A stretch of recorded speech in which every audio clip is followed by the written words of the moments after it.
they're going to be helping me make sauerkraut. Yeah? So this is the first time you made sauerkraut, isn't it? And a dog's called Vince. Oh yeah, and this is Vince, who loves sauerkraut, right? He loves everything.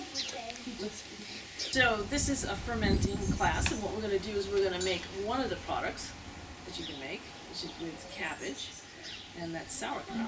And we're going to be probably putting onion and garlic and different vegetables in, and it's going to be fermented, and that's where you get a lot of your goodness from, and good bacteria.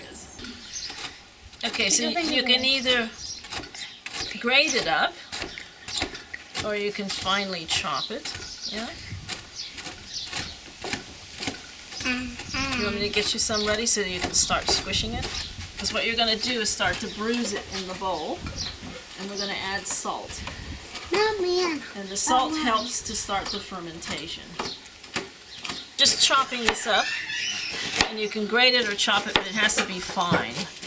Because what you're going to do is you're going to put it in a bowl. Now what we do, you only need a couple ingredients, but one of the important things is to put the salt in. Because what you want to do is bring the juices out.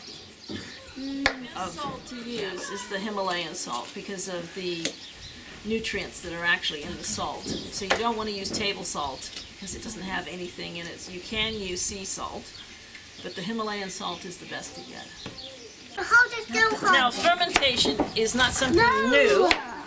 It is very, very old, and all cultures use some form of fermentation, and quite a bit. So it didn't matter if you were an Eskimo and you fermented your meats, or you were in the Slavic nations or Germany and you were making sauerkraut like this.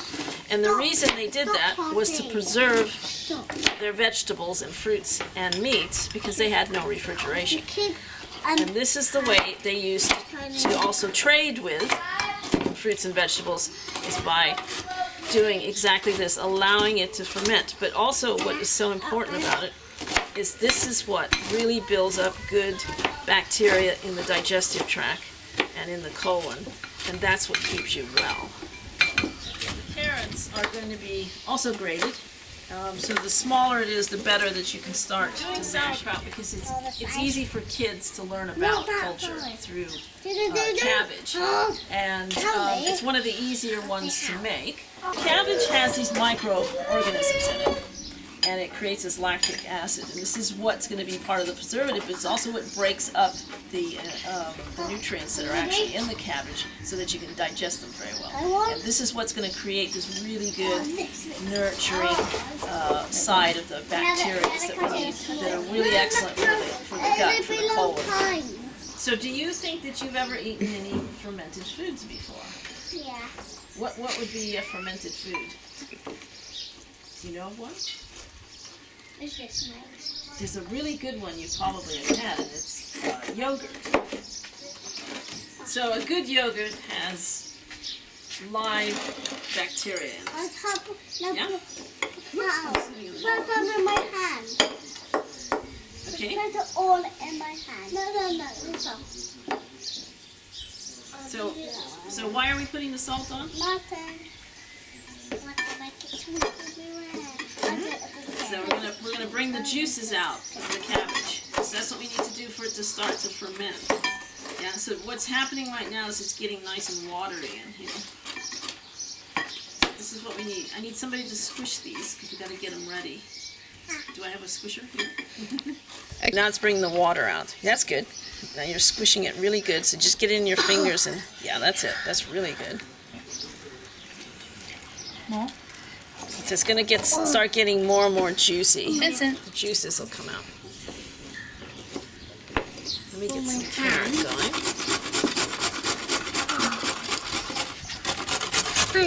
Are you? Oh, good. Oh, yeah. It's looking much better, yeah.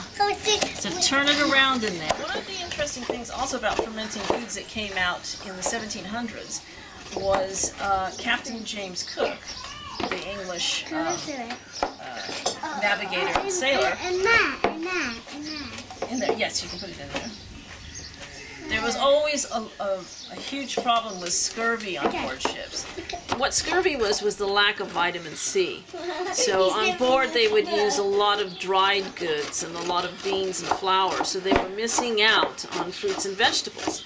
So because they couldn't actually You have to be careful.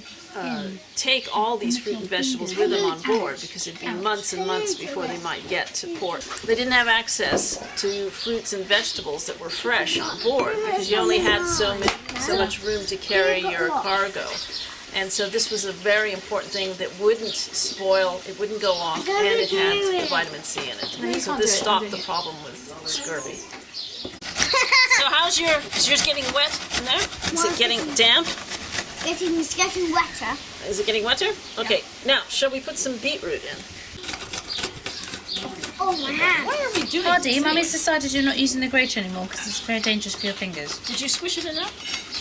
You did a pretty good job. Keep squishing. We need squishing going on here. I'm doing low squishing. Okay, are we ready to put the onion in? I'm ready. Are you? Okay. It has natural bacterial properties to it anyway, when it's eaten raw. But what we're going to do is put it in there, because all of that will mix in with the other nutrients of the carrot and the cabbage. So another reason why fermenting foods is really good is because our diets have changed, and a lot of foods are pasteurized.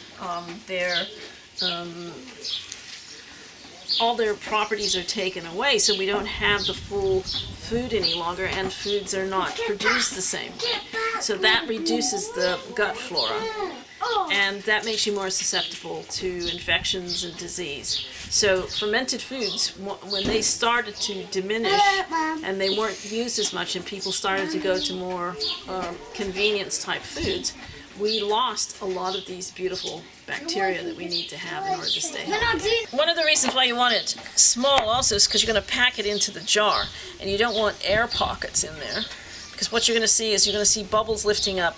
Once it starts to ferment, you're going to keep the jar open actually, and you're going to put another jar on top of it to push down, and you keep it in a bowl, and you'll start to see the bubbles will start to come out. And then you'll just keep pressing it down, and that makes it drop down further, releasing the gases through it. Okay, just going to get these jars so we can start putting your set fuller. You want to leave a little space for the juices to start, but we need to get these a bit fuller. So I'm going to chop up another cabbage. But this is a good start because you can get your fist in there, and what you want to do is just to keep massaging it until it gets a little more juicy. But now you can see the juice is starting to run. It's watery. And that's what you want to have happen. Okay, so everybody's sauerkraut's ready. So when you push it down, you see all the juice coming up? So what you're getting is the air pockets. Yeah, you go ahead. So you see all the bubbles coming up? So you're getting the air pockets out of here. Can I do mine? Can I do mine? Yeah, you can do yours. And then what you're going to do is we're going to get a little bit of salt water to cover it up to the top. So right now we've got everything ready for the sauerkraut. So it's ready to start to ferment. And what we have is it's nice and it's got a really good juice to it. So we're just pressing the air bubbles out to make sure there's no air further down. So the longer you let it ferment, so you could go 2 or 3 days, sometimes 5 or 6 days. You can leave it like this, and you can just top up a little bit of the salt water if it gets drier, and you're just going to let the bubbles come up, and it will get frothy. And then what you can do is at the time you can taste the kraut and see if it's the flavor that you like, or you can leave it a bit longer and see if you want a stronger taste. Close it off, and then you can put it in your refrigerator, and then you've got your sauerkraut there.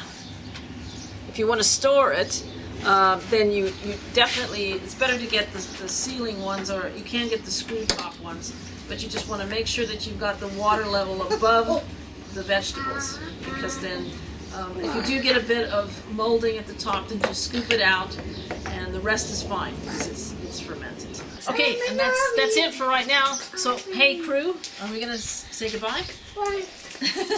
Boys, do you want to say goodbye to Licia? Yeah? In a minute. Yeah. What is it? Boys, come and say goodbye to Alicia. So did you Roman, Hardy, come and say goodbye. Boys, show some manners. Come back.